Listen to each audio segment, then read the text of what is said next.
یہ قربانی سنت موقع ہے. جب یہ منہ پہ ماری جا رہی ہے تو فرض عبادتوں کا اور فرض نمازوں کا معاملہ کتنا سخت ہوگا. کاش کہ کوئی سمجھنے والا ہوتا, کاش کوئی دل میں ہوش رکھنے والا ہوتا, کاش کی شریعت کے مزاج کو کوئی سمجھنے والا ہوتا. میرے بھائیوں, یہ بھائی چارے کا معاملہ ہے. امام کائنات نے اسی بھائی چارے کے معاملے کو بلند کیا. ہاں, مجھے امام بخاری رحمت اللہ علیہ کا وہ واقعہ جو انہوں نے اپنی کتاب الادب المفرد کے اندر نقل کیا, مجھے واقعہ بھی یاد آ رہا ہے. اس واقعے پر ذرا نظر ڈالو. کوئی معمولی محدث کو نقل نہیں کر رہا بلکہ امام بخاری نقل کر رہے ہیں. امام بخاری کتاب کا نام الادب المفرد. لکھتے ہیں کہ ایک بار ابو ہریرہ رضی اللہ تعالیٰ عنہ طائف کے مقام میں پہنچ گئے, ملک طائف چلے گئے. لوگوں نے گھیر لیا. ہوتا ہے, میں دور سے آیا ہوں, آپ لوگ میرے ارد گرد بیٹھ گئے, بولی صاحب بہت دنوں کے بعد آئے, چلو کچھ بول دیجیے. ہوتا ہے, محبت ہوتی ہے. مدینے سے ابو ہریرہ رضی اللہ تعالیٰ عنہ جب پہنچے طائف میں تو لوگوں نے کہا کہ نہیں, آج تو آپ کو کچھ درد دینا پڑے گا. آپ نے اللہ کے رسول کی صحبت اٹھائی ہے, آپ نبی کے ساتھ اٹھے بیٹھے لیٹے سوئے, کچھ تو آپ کو آج کہنا پڑے گا. اب ہریرہ فرماتے ہیں رضی اللہ تعالیٰ عنہ, آج میں تھکا ہوا ہوں, آج میں کچھ نہیں کہہ سکتا. انشاءاللہ کل زندگی رہی تو کل میں کچھ بول دوں گا دوہر کے بعد. اچھا لگتا ہے. گھوڑے کا سفر ہو, اونٹ کا سفر ہو, ریگستانی علاقہ ہو, تپتی ہوئی دھوپ ہو, کئی دن کا مسلسل سفر ہو, اور پھر کوئی آدمی یہ کہے کہ میں تھکا ہوا ہوں, تو کچھ سمجھ میں بھی آتا ہے کہ ہاں تھکا ہوں. آج ایئر کنڈیشن کے اندر مولوی سفر کریں اور پھر یہ کہیں کہ میں تھکا ہوا ہوں, تو یہ ایک عجیب سی بات نظر آتی ہے. پتہ نہیں کیا مزاج بنا لیا ہے. تقریر سے پہلے لوگ خطبے میں بھی بیان ہی کرتے میں بہت تھکا ہوا ہوں, آج میری طبیعت بڑی ناساز ہے, اور پتہ نہیں ایک مزاج بنا لیا. ایئر کنڈیشن میں سفر کریں گے سب کچھ ہوگا, لیکن ایک مزاج بنا ہوا ہے. ابو ہریرہ رضی اللہ تعالیٰ عنہ کے اس سفر پر غور کرو کہ لگ رہا ہے کہ ہاں تھکے ہوئے ہیں. اونٹ کا سفر تھا, ریگستانی علاقہ تھا. آج کل کی طرح ماروتیوں میں اور گاڑیوں میں جو اے سی چلتی ہے وہاں نہیں بھائی, اونٹ پر کون سی اے سی لگی ہوئی ہے. کئی دن کا سفر, کئی دن کا کھانا ساتھ میں باندھے ہوئے لے جا رہے ہیں. پہنچے, سوال کا ٹائم تھا, کچھ بولیے کیا میں کچھ تھک گیا ہوں, سفر سے آیا ہوں, آج تو نہیں لیکن کل انشاءاللہ بیان کروں گا. اعلان کر دیا گیا قرب و جوار کے اندر ابو ہریرہ تشریف لائے, کل ظہر کے بعد ان کا خطاب ہوگا. اعلان کر دیا گیا کل ظہر کے بعد ان کا خطاب ہوگا.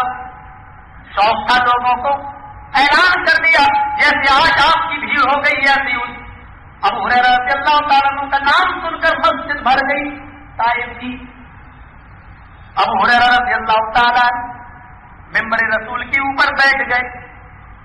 ظہر کی نماز پڑھانے کے بعد بیٹھ گئے اور بیٹھ کر کہنے لگے, لوگوں, تم لوگوں میں سے لوگ جو لوگ آئے ہو میرا درد سننا چاہتے ہو, میری کچھ نصیحت سننا چاہتے ہو. کہا ہاں.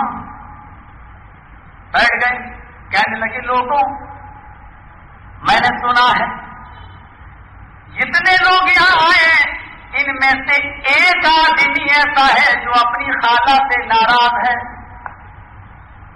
نام نہیں لیا. سریعان رسوا کرنا بھی جائز نہیں ہے, کسی کا نام لینا بھی جائز نہیں ہے. کیا کہتے ہیں, میں نے سنا ہے کتنے لوگوں میں سے ایک آدمی ایسا ہے جو اپنی خالہ سے ناراض ہے. میں چاہتا ہوں کہ وہ اٹھ جائے, اپنی خالہ سے معافی مانگ لے, پھر چلائے. میرا درد ظہر کے بعد نہیں عصر کے بعد ہوگا انشاءاللہ. لوگ خاموش, کوئی نہیں اٹھ رہا ہے. جو ناراض تھا اس نے اپنے سر کو نیچے کر لیا. ابو ہریرہ دوسری مرتبہ کہتے ہیں جو ناراض ہے وہ چلا جائے. اس نے اپنی چادر کو تھوڑا سا لمبا کھینچ لیا تاکہ کوئی میری شکل دیکھ کر مجھے پہچان نہ لے.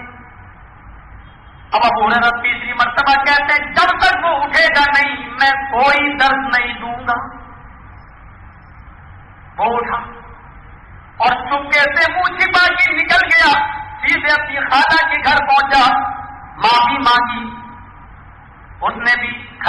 پانی وغیرہ سے مہمان نوازی کی اور یہ چل کے واپس آئے. خالہ نے کہا ابو ہریرہ سے پوچھ لینا میرے بھانجے تم میرے گھر سے آئے, معافی مانگ لی, میں نے معاف کر دیا. انداز سے کہ معافی بھی مانگی تو معافی دینے والے کو بھی چاہیے اب زیادہ سر پہ نہ چڑھے. جو تمہارے گھر پہ آ چکا ہے اس کو نظر انداز کر دو, گھر پہ آ گیا بس معافی ہو گئی. کہا کہ ٹھیک ہے بھانجے میں نے تجھے معاف کر دیا, لیکن میری ایک بات سمجھ میں نہیں آئی, تیرے اکیلے ناراضگی کی وجہ سے ابو ہریرہ نے پورے مجمع کو بات کیوں نہ سنایا, نصیحت کیوں نہیں کی؟ میری سمجھ میں نہیں آتا کہ ایک آدمی کی ناراضگی کی وجہ سے سزا سب کو کیوں دے دی. کہا میری طرف سے پوچھ لینا ابو ہریرہ سے یہ مسئلہ. آخر کی آزاد ہو رہی تھی, ابو ہریرہ رضی اللہ تعالیٰ عنہ نے نماز پڑھائی. وہ نوجوان آیا کہنے لگا ابو ہریرہ میں نے اپنی خالہ سے معافی مانگ لی.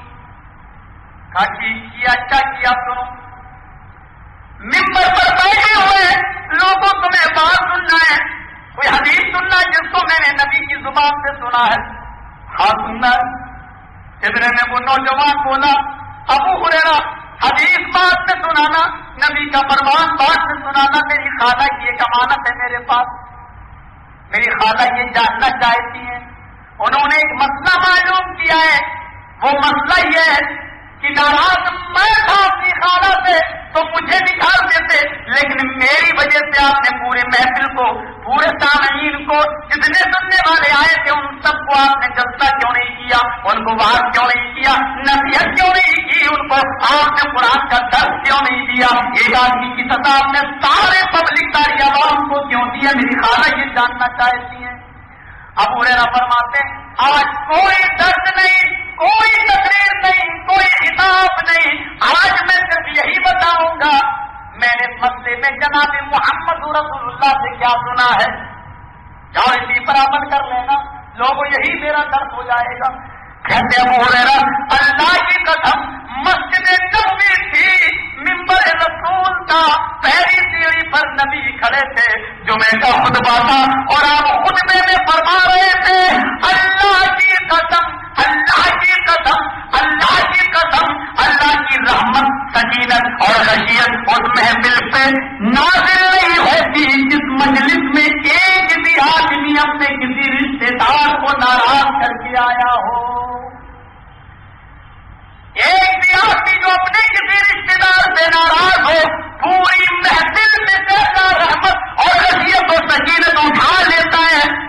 میں تمہیں بات نصیحت کرتا اور اللہ کی رحمت ہی نہ برستی تو فائدہ کیا تھا, اللہ کی سکینت نہ برستی تو فائدہ کیا تھا. میں نے اس حدیث کو سامنے رکھتے ہوئے میں نے اسی لیے تم کو خطاب نہیں کیا, بات نہیں کیا, نصیحت نہیں کی ہے. اور اب تم میں سے ایک آدمی تھا جو معافی مانگ کر چلا آیا, اب اللہ کی رحمت و سکینت برس رہی ہے, میں نے بات نصیحت شروع کر دیا. امام بخاری کے واقعے سے اب آپ اندازہ لگا سکتے ہیں کہ رشتے داری کی مقام و مرتبے کو امام کائنات نے کتنا بلند کیا ہے. آپ جانتے ہیں یہ صفت نبی کی نبی بننے کے بعد نہیں بلکہ نبی بننے سے پہلے بھی تھی. شاید واقعہ یاد ہوگا امام بخاری جس کو کتاب بدل وحی کے اندر لائے ہیں, فرماتے ہیں کہ غار حرا میں نبی اکرم صلی اللہ علیہ وسلم کئی دن کا کھانا لے جایا کرتے تھے. ایک دن جبرائیل علیہ السلام آئے, کہا یا محمد, اے محمد پڑھو. اللہ کے نبی کہتے ہیں مولانا میں تاریخ میں پڑھنا نہیں جانتا, میں کیا پڑھوں. اس نے دبایا, اتنی زور سے دبایا کہ نبی فرماتے ہیں کہ میری جان نہ چلی جائے. پھر چھوڑا, کہا اقرا یا محمد, آئے محمد پڑھو. میں نے پھر کیا مانا جو قاری میں پڑھنا نہیں جانتا, اس نے پھر بڑی زور سے دبایا اور چھوڑا, اور پھر کہا اقرا یا محمد, آئے محمد پڑھو. میں نے پھر وہی جواب دیا میں پڑھنا نہیں جانتا. اس نے پھر مجھے دبایا, پھر چھوڑا, چھوڑنے کے بعد کا اقرا بسم ربک الذی خلق خلق الانسان من علق. یہ قرآن کی چند آیتیں مجھ پر نازل ہوئی. نبی اکرم غار حرا چھوڑ کر گھر سے آئے, حضرت خدیجہ سے کہنے لگے زملونی زملونی, خدیجہ مجھے چادر اڑا دو, مجھے چادر اڑا دو. لیکن خشیت والا نفسی, مجھے اپنی جان کا ڈر لگ رہا, کہیں میں مارا نہ جاؤں, کہیں میں ختم نہ کر دیا جاؤں, مجھے اپنی جان کے ہلاک ہو جانے کا ڈر لگ رہا ہے. حضرت خدیجہ تسلی دیتی ہیں, دھارت بتاتی ہیں, کیا کہتی ہے, کلا ہرگز نہیں, واللہ اللہ کی قسم, لا یخزیک اللہ وبدا, اللہ کو کبھی رسوا نہ کرے گا، کبھی ضائع نہ کرے گا، کبھی ذلیل نہ کرے گا۔ اللہ آپ کو کبھی ایسے دل پڑے تو بھوک کی موت سے نہیں مارے گا۔ ارے آپ کے اندر تو یہ خوبیاں موجود ہیں۔ حضرت خدیجہ وہ خوبیاں بیان کرتی ہیں، سب سے پہلے یہی خوبی بیان کرتی ہیں، انک لتصل الرحم، آپ تو رشتے داریوں کو جوڑتے ہیں، آپ تو رشتے داریوں کو جوڑتے ہیں، وتحمل الکلہ، آپ تو بے قصوں کا بوجھ اٹھاتے ہیں، وتکسب المعدوم، آپ کماتے ہیں اور نہ کمانے والوں کی جھولیوں میں ڈال دیتے ہیں، وتقری الضیف، آپ تو مہمان نوازی کرتے ہیں، وتعین علی نوائب اللہ، جو راستہ بھول گیا ہو آپ اس کو اس کی منزل تک پہنچا دیتے ہیں۔ آپ کے اندر بھی یہ خوبیاں ہیں، اور جو اتنی خوبیوں کا مالک ہو اللہ اس کو ضائع کیسے کرے گا، اللہ اس کو برباد کیسے کرے گا؟ پہلی خوبی جو بتائی جا رہی وہ یہی ہے کہ انک لتصل الرحم، تو رشتے داری کو جوڑتے ہیں۔ بھائی چارہ اسلام تو خیر مسلموں کے ساتھ بھائی چارے کا حکم دیتا، تو پھر رشتے داروں کے ساتھ ان کا کیا معاملہ ہوگا؟ ذرا اندازہ لگائیے۔ یا ایھا الذین آمنوا اتقوا اللہ، اور پھر پہلی چیز پہ آ جائیے، ایمان والو تم اللہ سے ڈرو جیسا کہ اس سے ڈرنے کا حق ہے۔ اب ڈرنے کا حق کیا ہے تو میں آپ کو بتاؤں، ڈرنے کا حق اللہ سے ڈرنے کا حق کیا ہے؟ انسان شیر سے بھی ڈرتا ہے، شیر سے ڈرتا ہے کہ نہیں؟ جنگل میں پتا چلا شیر بھاگ کے اس کے قریب نہیں جا رہا، یہی اس سے ڈرنے کا حق ہے۔ اب شیر کے سامنے کھڑے ہو جاؤ، میں بڑا بہادر مار کے دے، یہ اس سے ڈرنے کا حق نہیں ہے۔ سانپ ہے، اب اس سے ڈرنے کا حق یہ کہ اس کو دیکھ کر بھاگو نہیں، لیکن سانپ کے منہ میں انگلی بھی مت ڈالو، کیونکہ زہریلا سانپ ہے، اگر اس کے منہ میں انگلی ڈالیں گے تو کیا ہوگا؟ ڈس لے گا اور پھر زہر سے ہم مر جائیں گے، یہ اس سے ڈرنے کا حق ہے۔ اچھا ایک بات بتاؤ، آگ جلتی ہے نا، کوئی آدمی آگ کو لے کر بھاگتا ہے؟ نہیں بھاگتا، لیکن آگ میں جمپ بھی نہیں لگاتا، چھلانگ بھی نہیں لگاتا، وہ جانتا ہے چھلانگ لگائیں گے جھلس جائیں گے، جل کر راکھ ہو جائیں گے، یہی ڈرنے کا حق ہے آگ سے۔ زہر کو دیکھ کر بھاگتا نہیں ہے، لیکن زہر کھاتا نہیں ہے، زہر کھائیں گے تو مر جائیں گے۔ تو زہر سے ڈرنے کا جو حق ہے وہ آپ ادا کر رہے ہیں، اور شیر سے ڈرنے کا حق یہ کہ اس کو دیکھ کر بھاگو تو آپ بھاگ رہے ہیں، یہ اس سے ڈرنے کا حق ہے۔ تو آپ ہر چیز سے جو ڈرنے کا حق ہے وہ ادا کر رہے ہیں، تو اللہ سے ڈرنے کا بھی ایک حق ہے۔ کیا ہے؟ آسمان کے اوپر اللہ کو ماننے کے حق سے اللہ ہے، بس اس کو دیکھ کے بھاگے نہیں۔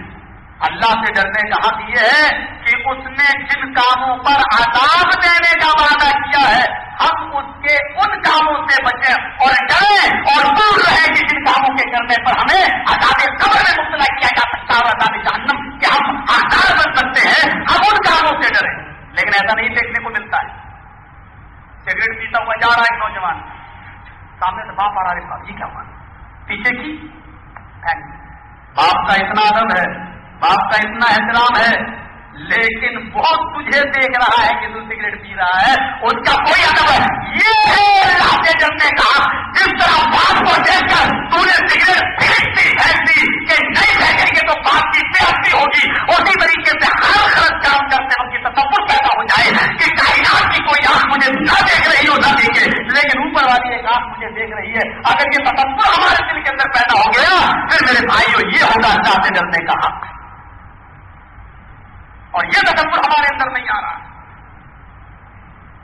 مریں گے تب دیکھا جائے گا، یہ ملا مولوی ممبروں سے چلاتے ہیں قبر کا عذاب قبر کا عذاب، پتہ نہیں ہوتا بھی کہ نہیں ہوتا ہے۔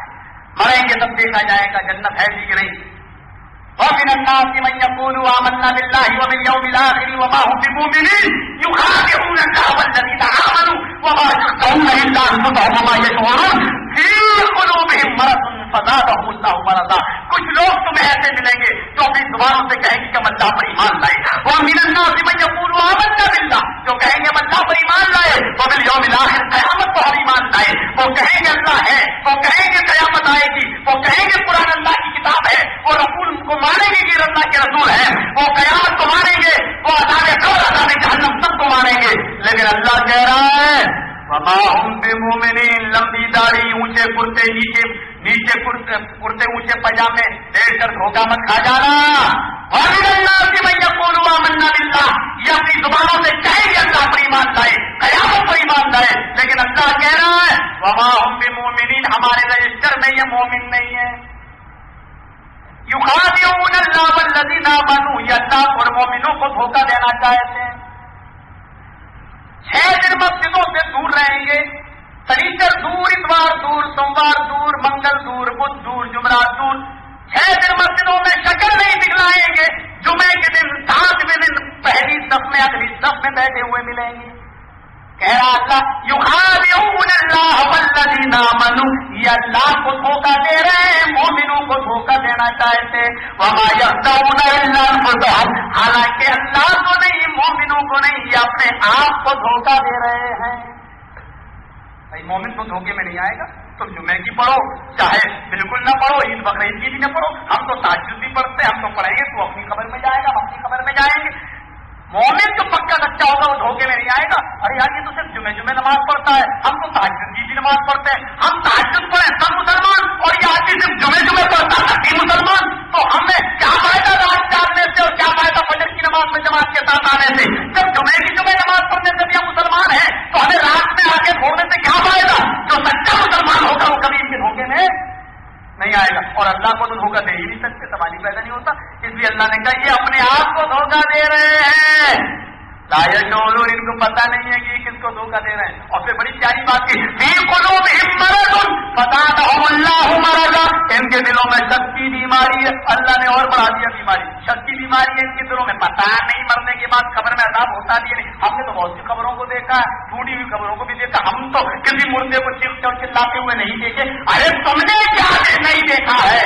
ایک صحابی نے کہا تھا اللہ کے رسول مجھے بھی خبر کا عذاب دکھا دیجیے، کیسے ہوتا ہے میں بھی دیکھ لوں۔ اللہ کے نبی نے فرمایا کہ اگر مجھے اس بات کا ڈر ہوتا کہ تم اپنے مردوں کو قبروں میں دفن کرنا چھوڑ دو گے تو میں اللہ سے دعا کر کے تمہیں قبر کا عذاب بھی دکھا دیتا۔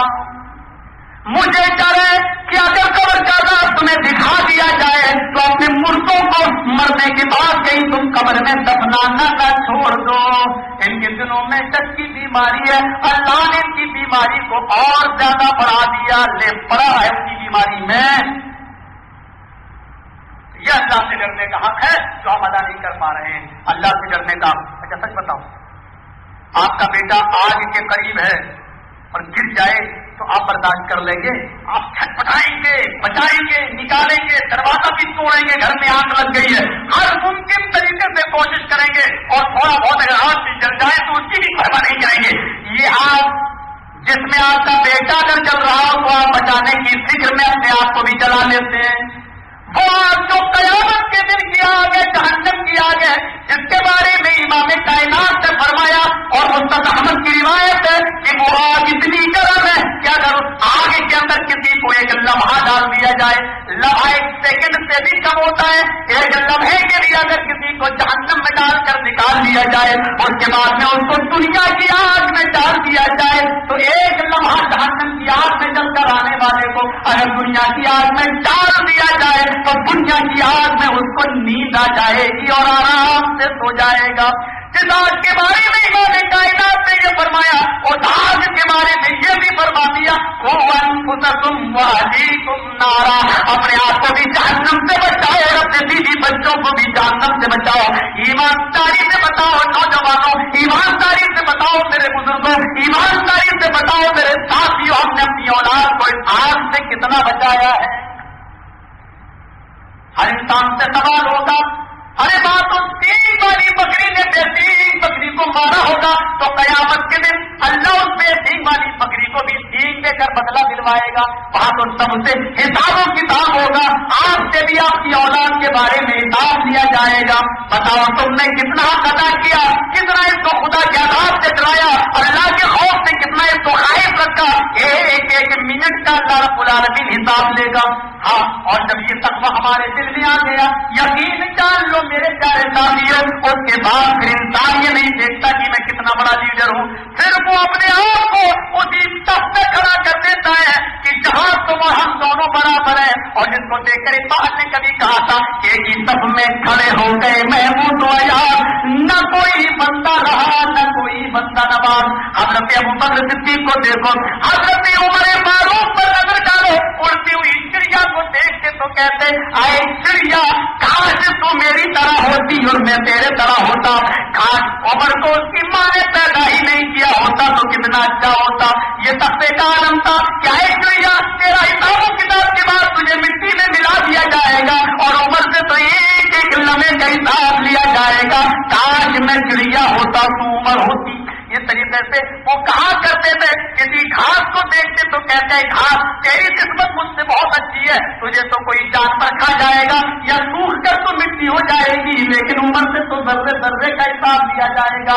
وہ ابوبکر صدیق پر نظر ڈالو جن کے تخمے کا یہ عالم تھا کہ ایک مرتبہ غلام کہانت گھر کے کھجورے لایا اور ایک کھجور اٹھا کر ابوبکر صدیق نے کھا لی کہ بھوک سے بے چین سے پریشان سے. بخاری کی روایت ہے, ایک کھجور کھا لی. غلام نے کہا میں جھوٹ بول کے لایا ہوں. کہا کیسا جھوٹ؟ کہا کہ کسی کو بچے نہیں ہوتے تھے, میں نے اس کو کہا کہ تجھے لڑکا ہوگا, آج اس کی بیوی کو لڑکا ہوا, میں نے تو ایسے ہی بھول میں لاٹھی چلائی تھی اور وہ نشانے پر لگ گئی, اس کو لڑکا ہو گیا. وہ کھجورے خوش ہو کر مجھے لایا اور مجھے دے گیا. حضرت ابوبکر صدیق کہتے ہیں تو نے مجھے پہلے کیوں نہیں بتایا؟ کہا آپ نے پوچھا ہی نہیں. کہا میں بھوکا تھا اور بھوک کی شدت کی وجہ سے میں بتا نہ سکا. اب جا پانی لے کے آ. بخاری کی روایت ہے ابوبکر صدیق پانی پیتے ہیں, پورا گلاس پورا جگ پانی پی جاتے ہیں اور 3 انگلیوں کو حلق میں ڈالتے ہیں, پھر کھجور نکالتے ہیں, تھوڑی سی کھجور نکل گئی, پھر پانی پیتے ہیں, پھر انگلی ڈالتے ہیں, پھر طے کرتے ہیں, تھوڑی سی اور نکل گئی, پھر انگلی ڈالتے ہیں, پھر طے کرتے ہیں, پھر نکالتے ہیں, تھوڑی سی پھر نکل گئی اور اس وقت تک پانی پیتے رہے, طے کرتے رہے جب تک کہ وہ ساری کی ساری کھجور نکل نہیں گئی. یہ تھا تقویٰ, یہ تھی پرہیزگاری. ایک کھجور کو بھی زندگی میں وہ بھی دھوکے سے کھا گئے تو اس کو بھی اپنے پیٹ میں نہیں رہنے دیا.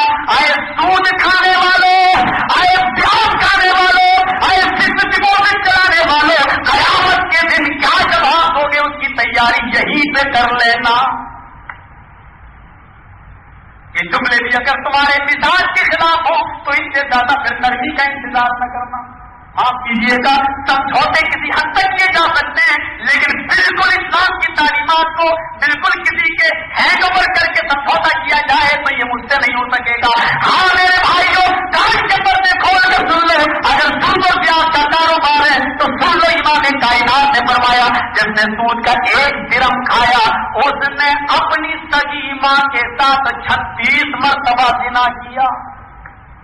وہ بھی سوتیلی نہیں, سگی ماں کے ساتھ. یہ کوئی نئی باتیں نہیں ہیں, سارے علماء آپ کے سامنے بیان کرتے رہتے ہیں. اور کیجیے, سود کی کمائی اور پیاز کی کمائی امام کائنات کی نظروں میں کتنی گندی ہے, کتنی خطرناک ہے. حلال کھاؤ. ہاں, اس بستی پہ نظر ڈالو ناگالینڈ کی جہاں جو بچہ پیدا ہوتا ہے 7 دن کے بعد آنکھ کھولتا ہے. پتا چلا پوچھنے پر کہ یہاں کے لوگ کتا کھاتے ہیں. کتوں کے بچے 7 دن کے بعد آنکھ کھولتے ہیں. میں نے کہا 7 دن کے بعد پتا چلا کتا کھاتے ہیں. میں نے کہا کتوں کا جو کھایا تو کتے کا اثر ان کے اوپر پڑ گیا. امام کائنات نے فرمایا کہ حلال کھاؤ. حلال کھاؤ گے تو آپ کے بچوں پر حلال اثرات مرتب ہوں گے, حرام کھاؤ گے تو آپ کے بچوں پر حرام اثرات مرتب ہوں گے. امام کائنات نے حلال کی ترتیب اسی لیے کی ہے, حلال کھاؤ تاکہ ہمارے بچوں کے اوپر بھی حلال اثرات مرتب ہوں. آج ابن تیمیہ کیوں پیدا نہیں ہوتے, آج ابن قیم جیسی ہستیاں کیوں نہیں پیدا ہوتی, آج امام احمد ابن حنبل جیسی ہستیاں کیوں پیدا نہیں ہوتی, آج وہ ہم زبان بولنے والے جن کو بادشاہ توڑا مار رہا ہے کہ کہو قرآن اللہ کی مخلوق ہے, اور وہ کہتے جا رہے ہیں القرآن کلام اللہ لیس بمخلوق, قرآن اللہ کا کلام ہے, اللہ کی مخلوق نہیں. 80 کوڑے کھائے, 80 کوڑے. امام احمد ابن حنبل کی سیرت لکھنے والے ابو الکلام آزاد نے لکھا تھا کہ وہ 80 کوڑے ایسے مارے کہ لو ضربت الفیل الحرم, اگر وہ 80 کوڑے کسی ہاتھی کو مارے جاتے تو ہاتھی بھی چیخ اڑتا. کوڑے کھاتے گئے لیکن وہ حق بات زبان سے بولتے گئے, کسی کے ساتھ سمجھوتا نہیں کیا. میرے پیارے ساتھیوں, وہ امام مالک پر نظر ڈالو. وہ امام مالک ہے جنہوں نے صاف اعلان کر دیا اے بادشاہ تو نے ایک غریب آدمی کی بیوی پر زبردستی کر کے اس سے طلاق لے کر اس سے خود شادی کر لی. ایک غریب آدمی کی بیوی پر ظلم کر کے اس سے طلاق دلوائی اور زبردستی طلاق لے لی اور اس کے ساتھ تو نے خود نکاح کر لیا. سارے ملا بک گئے, یہ 2 روپے کی امام بک گئے, سارے فتویٰ دے دیے. امام مالک کہتے ہیں نہ طلاق المکرہ لیس بشیء, اللہ کے رسول کی حدیث میں زبردستی دلوائی ہوئی طلاق نہیں ہوتی. بادشاہ نے اتنا مارا کہ دونوں ہاتھ شل پڑ گئے, زمین پر لٹکے ہوئے ہیں, نیت نہیں باندھ پا رہے ہیں, ہاتھ چھوڑ کے نماز پڑھ رہے ہیں. ان کی اندھی تقلید کرنے والے بھی آج ہاتھ چھوڑ کے نماز پڑھتے ہیں. یہ نہیں دیکھتے ہیں کہ ان کو کس مجبوری میں ہاتھ نہیں باندھے, اور یہ ہاتھ زمین پر گرے ہوئے پڑے ہوئے اس لیے باندھ نہیں پا رہے, اٹھتا ہی نہیں تو باندھے کھاتے. لیکن اندھی تقلید اسی کو کہتے ہیں کہ انہوں نے نہیں باندھے تو ہم بھی نہیں باندھیں گے. ان کے اوپر کیا حال تھا, ہمارے اوپر وہ حال گزرائی تھا. پھر ہاتھوں میں بیڑیاں اور پیروں میں بیڑیاں ڈال دی گئی, اونٹ پہ بٹھا لٹکا دیا گیا, اور ان کو مدینہ کے بازار میں گھمایا جا رہا ہے کہ دیکھو بادشاہ کا کہنا نہ پانا, اس لیے تو یہ سزا دی جا رہی ہے. اور امام مالک کہہ رہے ہیں یہ جھوٹ بول رہا ہے, مجھے بادشاہ کا کہنا نہ ماننے کی سزا نہیں ملی ہے, بلکہ اللہ کے رسول کی حدیث سنانے کی یہ سزا ملی ہے, رسول اللہ کا فرمان سنانے کی یہ سزا ملی ہے. اور آج بھی کہتا ہوں مدینے والوں, ان الطلاق المکرہ لیس بشیء, زبردستی دلوائی ہوئی طلاق نہیں ہوتی. بادشاہ نے جبرن طلاق لی ہے, وہ طلاق ہی نہیں, زنا کاری کر رہا ہے. ہم بولنے والے بھی اس دور میں رہے, آج بھی ہیں. میرے پیارے صاحب کی طرف غور کرنا کی کیا بات کہی گئی تھی. ایمانوں والوں, اللہ سے ڈرو جیسا کہ اس سے ڈرنے کا ہے. ابو بکر صدیق ساری کھجوروں کو نکال لیتے ہیں. آج بھی پھر نہیں دیکھتا کہ میں کون ہوں, خلیفہ ہوں یا کون ہوں, یقین نہیں آتا. تو عمر ابن عبدالعزیز کے اوپر نظر ڈالو, وہ عمر ابن عبدالعزیز, ذرا ان کی حیات طیبہ پر نظر ڈالو. چھوٹا سا بچہ ہے, کل عید کا دن ہے, خود خلیفہ ہے, امیر المومنین ہے. بچہ کہنے لگا ابو کل عید ہے, مجھے نئے کپڑے چاہیے. کہا بیٹا تم جانتے ہو کہ مجھے اتنی تنخواہ نہیں ملتی بیت المال سے کہ میں تمہیں کل نیا کپڑا پہنا سکوں. بیوی نے کہا کیوں دل توڑتے ہو, بیٹے کا کیوں دل توڑتے ہو بچے کا, چلو ہم کپڑا نہیں سلائیں گے, آپ نیا کپڑا نہ پہننا, لیکن پڑوسیوں کے بچے نئے کپڑے پہنیں گے, میرے بچے کو تو نیا کپڑا لا دو. ماں کو زیادہ محبت ہوتی ہے بیٹے سے, اور آپ نے کہا بیوی تم جانتی ہو میرے پاس اتنی تنخواہ نہیں, اتنا وظیفہ مجھے نہیں ملتا. ٹھیک ہے کوئی بات نہیں, آپ تو خلیفہ ہیں, امیر المومنین ہیں, 1 مہینے کی تنخواہ ایڈوانس لے لو, اگلے مہینے نہ لینا, کٹا لینا. ہاں یہ مشورہ تو تم نے بالکل صحیح دیا. ایک لیٹر لکھا, اپنے کاتب کو بھیجا, خزانچی کو دے دینا اور 1 مہینے کی تنخواہ ایڈوانس لے آنا. لے گئے پرچہ, قاسم نے خزانچی کو پرچہ دیا, قاسم نے خزانچی کو پرچہ دیا, خزانچی نے پرچہ پڑھا, ناظم مالیات نے پرچہ پڑھا, پرچہ پڑھ کر مسکرایا. کس نے دیا؟ امیر المومنین نے دیا, عمر ابن عبدالعزیز نے دیا. ٹھیک ہے, پرچے کے پیچھے جگہ خالی تھی, اس کے اوپر انہوں نے سوال کر دیا. پرچہ بند کیا اور کہا لے جاؤ کا تنخواہ. کہا کہ اس کے بعد اگر وہ بھیجیں گے تو میں تمہیں تنخواہ دے دوں گا. کہہ دینا 1 مہینے کی, کیا میں تو 10 مہینے کی بھی دے دوں. آصف واپس آ گیا. عمر ابن عبدالعزیز کہتے ہیں لاؤ تنخواہ لاؤ, میں اپنے بچے کے لیے نئے کپڑے کا انتظام کروں. کا تنخواہ تو نہیں دی, اسی لفافے کے پیچھے پرچے میں کچھ لکھ دیا. کیوں کی اتنی ہمت, میں امیر ہوں. اس نے کیا لکھا دیکھے, پرچہ لفافہ پھاڑا, پرچے کو الٹ کے دیکھا, اس میں لکھا امیر المومنین عمر ابن عبدالعزیز, آپ نے 1 مہینے کی تنخواہ ایڈوانس مانگی, اور اس میں یہ بھی لکھا کہ اگلے مہینے مجھے نہ دینا, اگلے مہینے کی تنخواہ میں کاٹ لینا. مجھے اس کے نیچے صرف یہ لکھ دو کہ اس بات کی کیا گارنٹی ہے کہ 1 مہینے تک تم زندہ بھی رہو گے یا نہیں. گارنٹی دے دو, ضمانت دے دو. 1 مہینے کی نہیں, میں 10 مہینے کی تنخواہ ایڈوانس دینے کے لیے تیار ہوں. اگر اگلے مہینے سے پہلے تم مر گئے تو وہ تنخواہ بیت المال کی جو مسلمانوں کا مال ہے وہ کون دے گا؟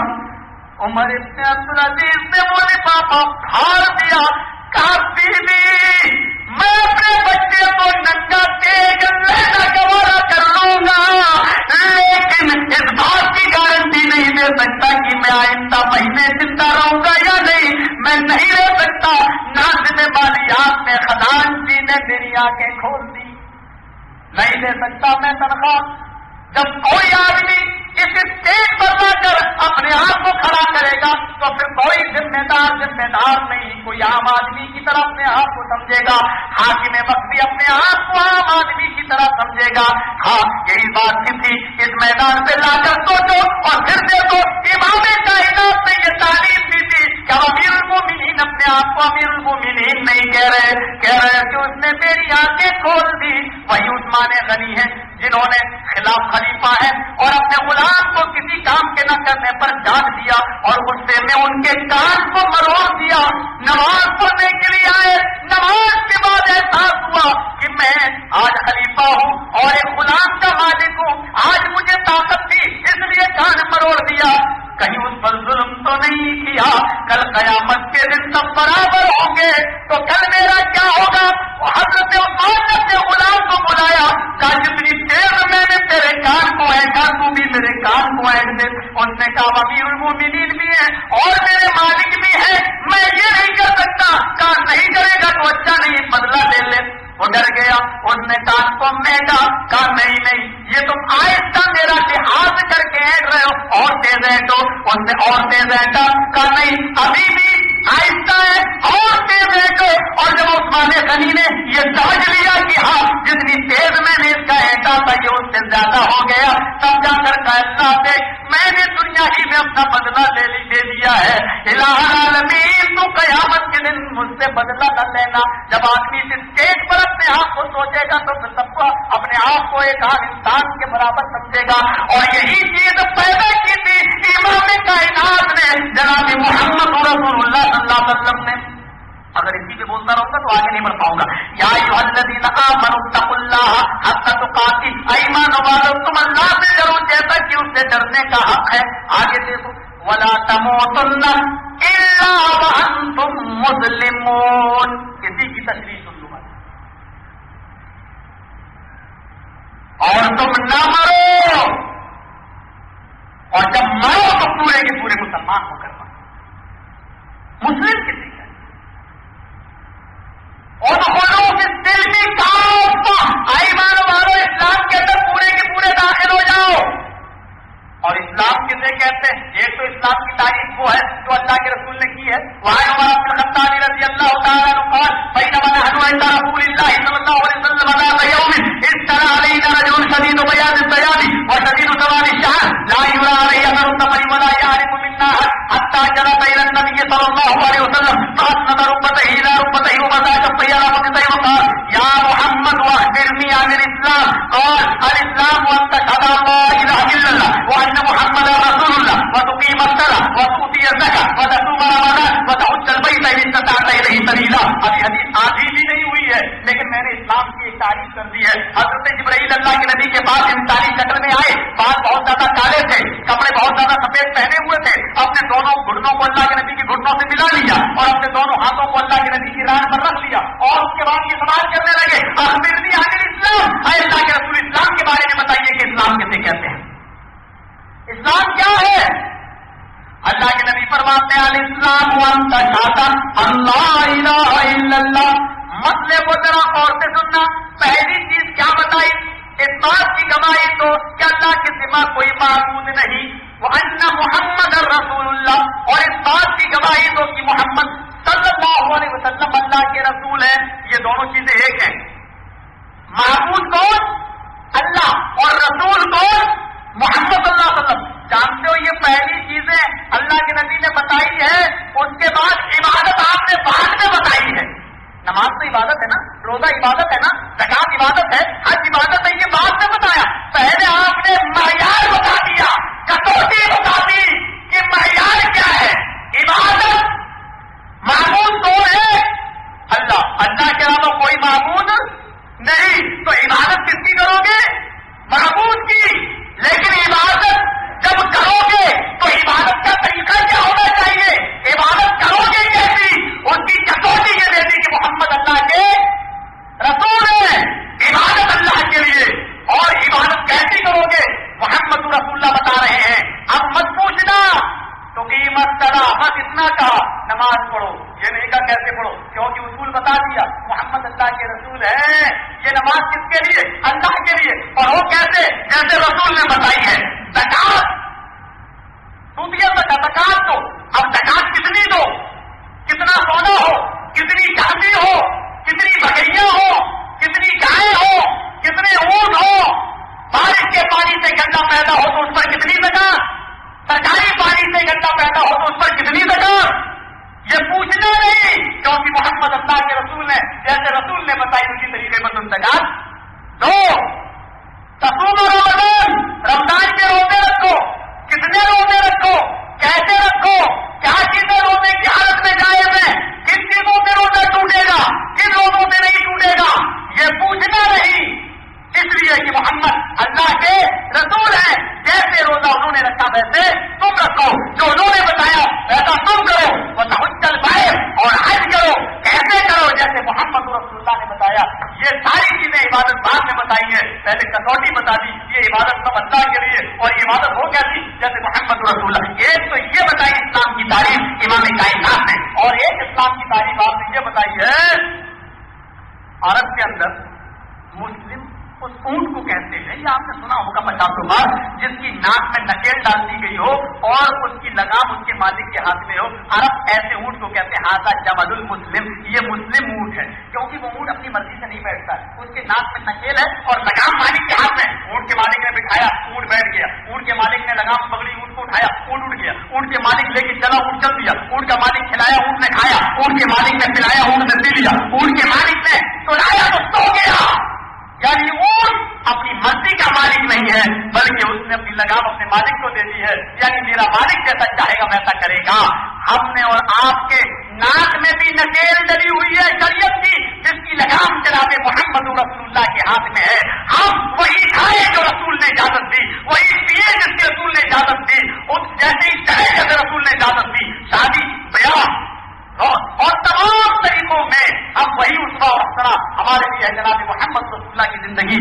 یعنی محمد رسول اللہ کے ہاتھ میں لگام ہے اور ہم اپنی مرضی کے مالک نہیں ہیں. اپنی مرضی کے مالک نہیں ہیں. وہ ہوں گے اور لوگ جو شادیوں میں لمبے چوڑے کارڈ چھپوائیں، ایک کارڈ پر 10 اور 5 روپے کا خرچہ آتا ہو اور 200 اور 250 آدمیوں کی باراتیں لے جائیں اور شادی کارڈ کے اوپر لکھے نکاح مسنون.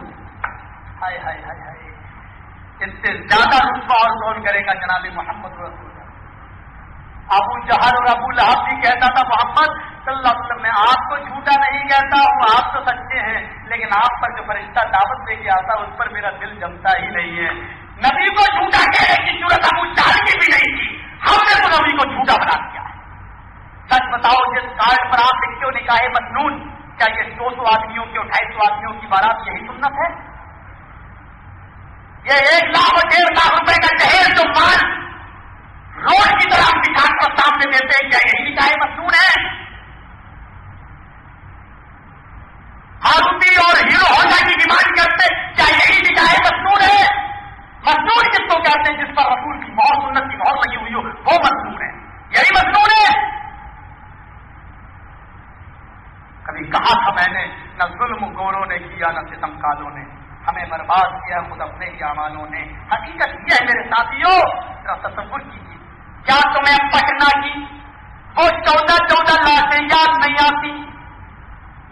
ایک ہی گھر میں 14 جنازے اٹھے. لڑکی کا غلط کانٹیکٹ ہو گیا تھا ایک غیر مسلم لڑکے کے ساتھ، حاملہ ہو گئی. راز کھل گیا. رشتے مسلمانوں کے ساتھ لگتے تو تھے، لیکن جہیز کی ڈیمانڈ کی وجہ سے وہ رشتے ٹوٹ جایا کرتے تھے. لمبی چوڑی فہرست رشتہ ٹوٹ جایا کرتا تھا. جوانی کی تحریر پر جو قدم رکھ چکی تھی، اس کی جوانی آؤٹ آف کنٹرول ایکسپلوڈ ہو گئی اور ایک غیر مسلم لڑکی کے ساتھ خراب تعلق قائم ہو گئے، رسوا ہو گئی، ذلیل ہو گئی، بھانڈا پھوٹ گیا۔ باپ کو غصہ آیا، زہر کی شیشی میڈیکل اسٹور سے لایا اور کھانے میں ڈال دیا۔ اپنے 12 بچے خود میاں بیوی دونوں نے کھایا اور 12 بچے اور 2 میاں بیوی 14 لوگ اسی زہر کے اثر سے مر گئے۔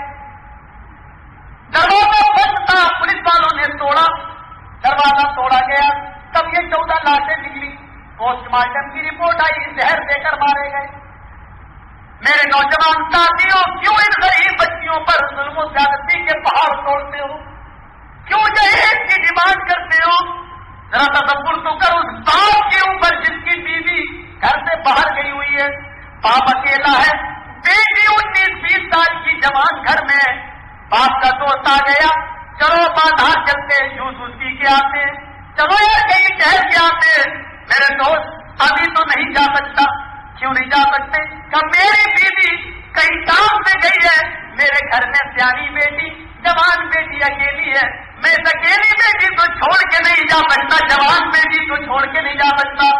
جو باپ اپنی بیٹی کا چوکیدار بن گیا ہو اور اس نے ایسی چوکیداری کر کے اپنی بیٹی کو پروان چڑھایا ہو کہ تمہیں شرم نہیں آتی ہیرو ہونڈا لیتے ہوئے، تمہیں شرم نہیں آتی یاما لیتے ہوئے، تمہیں شرم نہیں آتی راجپوت لیتے ہوئے، تمہیں شرم نہیں آتی ڈبل بیگ لیتے ہوئے، تمہیں شرم نہیں آتی سونے اور چاندی کے زیورات لیتے ہوئے۔ میرے بھائیوں، مجھے معلوم ہے کہ بجلیاں تمہارے اوپر گر رہی ہوں گی، مجھے معلوم ہے شاید آئندہ بھی مجھے ان باتوں کے بھی کہنے کی اجازت نہ دی جائے، لیکن آج آیا ہوں کہنے دو، یہ تو سماج کا معاملہ ہے، یہ تو معاشرے کا معاملہ ہے اور یہ تو گھر گھر کی داستان بنی ہوئی ہے۔ چلو کوئی بات نہیں، اس ہنسیوں کا، بریلویوں کا، شیعوں کا، ریلیزوں کا مسئلہ نہیں، یہ ہر آدمی کا مسئلہ ہے۔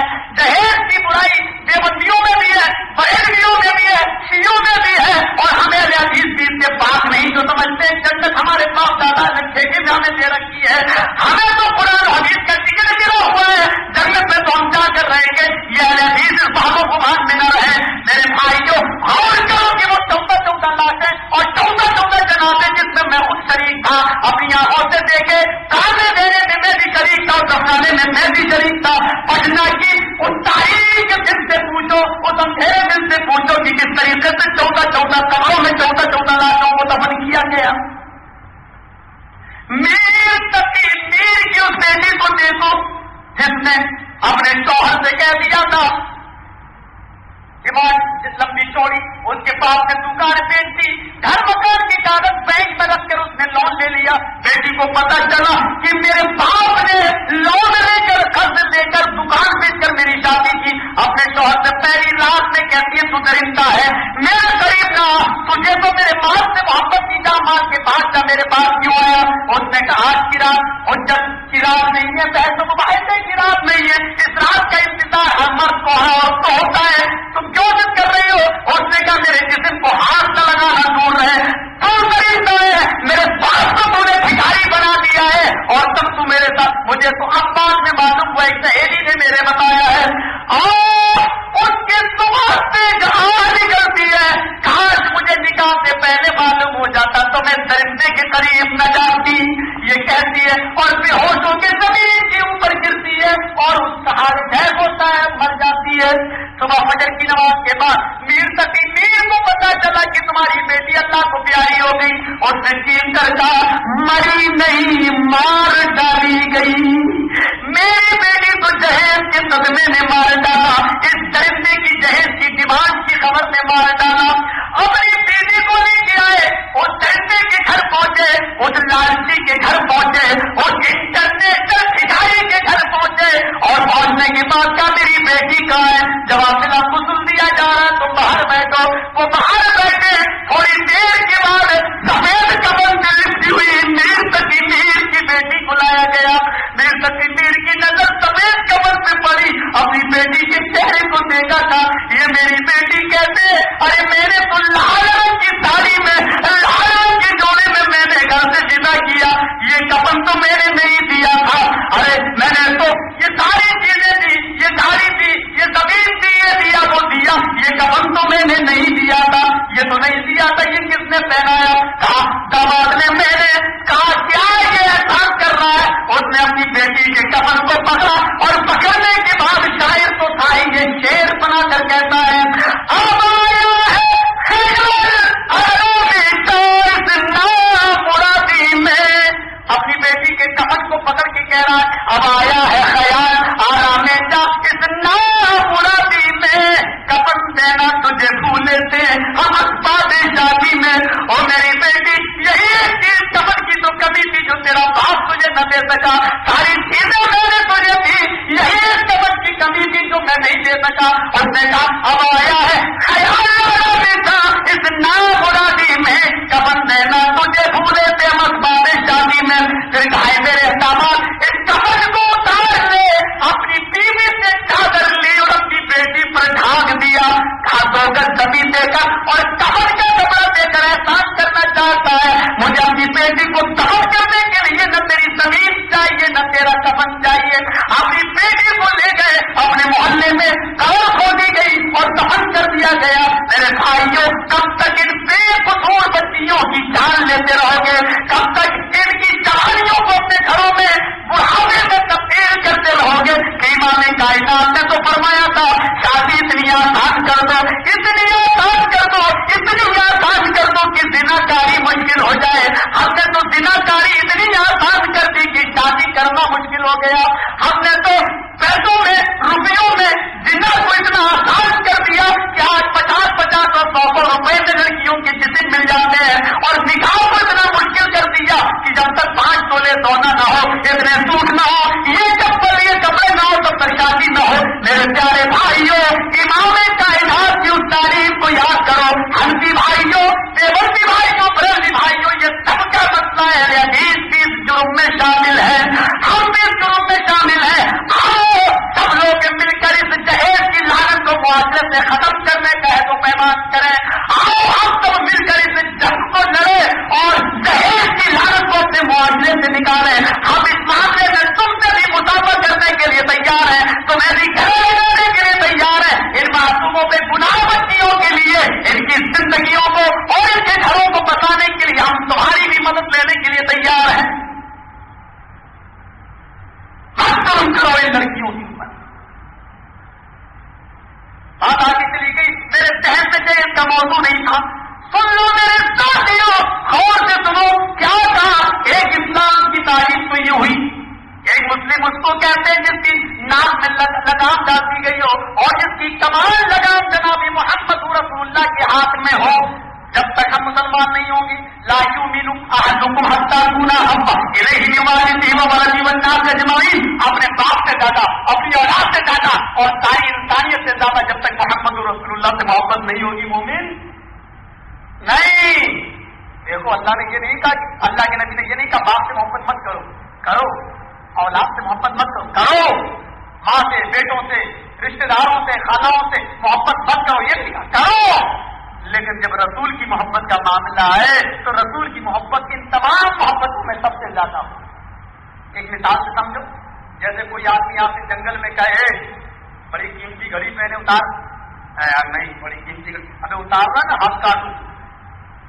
10 آدمی گھیر لیا, ہم اکیلے ہیں, ان کے پاس لاٹھی ڈنڈے تیر تلوار بندوق سب کچھ ہے. اب کہہ رہا گھڑی اتار ورنہ ہاتھ کاٹ لوں گا, اس نے پکڑ رکھا ہے. اور ایمانداری کے ساتھ بتائیے کہ آپ گھڑی کو بچانے کے لیے ہاتھ کی قربانی دیں گے یا ہاتھ کو بچانے کے لیے گھڑی کی قربانی دیں گے؟ ہاتھ بھی قیمتی ہے, گھڑی بھی قیمتی ہے. لیکن مجھے معلوم ہے کہ گھڑی قیمتی تو ہے لیکن اتنی نہیں جتنا ہاتھ. آپ اور گھڑی اتار کے دے دیں گے بھیا میرے ہاتھ کو چھوڑ دے, ہاتھ سلامت زندگی سلامت. اب وہی لوگ یہ کہیں ہاتھ کٹا نہیں تو تیری گردن کاٹ ڈالوں گا, پتا ہاتھ کاٹ یا گردن. تو ایمانداری کے ساتھ بتائیے, ابھی تک تو ہاتھ کے لیے آپ نے گھڑی دے دی, لیکن اب یہ 2 آپشن ہے آپ کے سامنے. وہ کہہ رہا ہے یا تو ہاتھ کٹا یا گردن. تو بتائیے آپ ان دونوں چیزوں میں سے کون سی چیز کی قربانی دیں گے؟ اگر مجبوری ہے آپ کے ساتھ تو آپ اپنی جان بچانے کے لیے ہاتھ کٹانا گوارا کر لیں گے, لیکن گردن کٹانا گوارا. جبکہ ہاتھ بھی پیارا ہے,